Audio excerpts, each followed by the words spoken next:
was like without them. My past 4 years with these wonderful 27 faces have been full of memories that I will cherish forever. Coming into RCA, we definitely did not know what to expect. We didn't know about the magic behind every classroom door or the wonders of room transformations. Who do you know that would transform their classroom into the Arctic to help you write a research paper? None other than Miss Bearden and Mrs. King.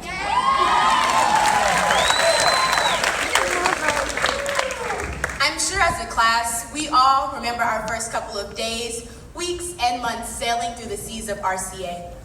For example, the 8th grade girls trip with Mr. Walker and Mr. Townsend to the YMCA, when Mr. Townsend would sing along with the radio, but just as soon as we would join in, he would slam on the brakes. Or Teacher Appreciation Week in the 5th grade. Mr. Clark would quiz us every day on the information that we had learned the day before. The good student I was trying to become, I would try to study, but you never know how thorough you can be sometimes. And this particular day, we were getting quizzed on information about ancient Egypt. He was giving out pieces of bacon to each person who would get the question right. And just as you know, everyone doesn't deserve a cookie, so everyone definitely did not deserve a piece of bacon. And so, as each question's getting answered, I constantly think about how bad I want that last piece of bacon. And here comes the last question. Who is the Pharaoh of Egypt, or who was the last Pharaoh of Egypt, and what was their cause of death? Me, being the good student I was trying to become, I knew that it was Cleopatra, and she died of the bite of an asp.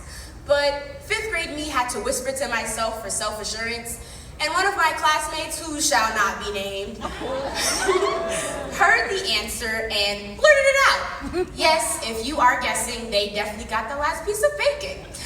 But it was in this moment that I realized I needed to speak up.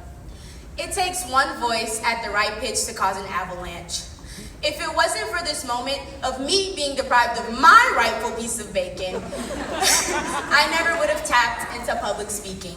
Here I am in 6th grade, sitting in the lobby with Mr. Burnden and my mom, having a conversation about trying things outside of your comfort zone. And that thing just happened to be trying out for the Model United Nations team.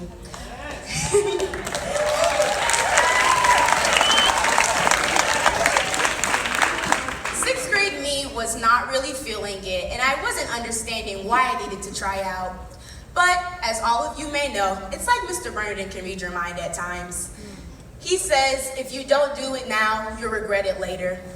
So, the night before, I prepared a speech, and I went into tryouts blindsided. While trying out, Mr. King compared me to Zion Wynn, who's like my big brother and my role model. He said, you weren't afraid to convey your point, and we can definitely help you work on your soft skills and building your confidence. This experience taught me that I needed to, one, build some confidence as well as speak up, and that helped me to get to where I was in 8th grade, one of the most memorable experiences. Being the house leader of not the one-time, but the two-time reigning house champions of Amistad.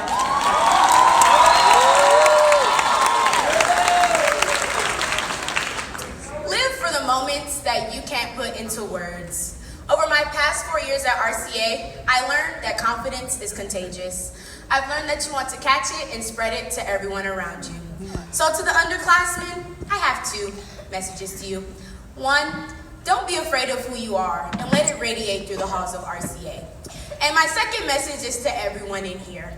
If you don't use your voice, if you don't speak out, if you don't seize the moment, you ain't getting no bacon.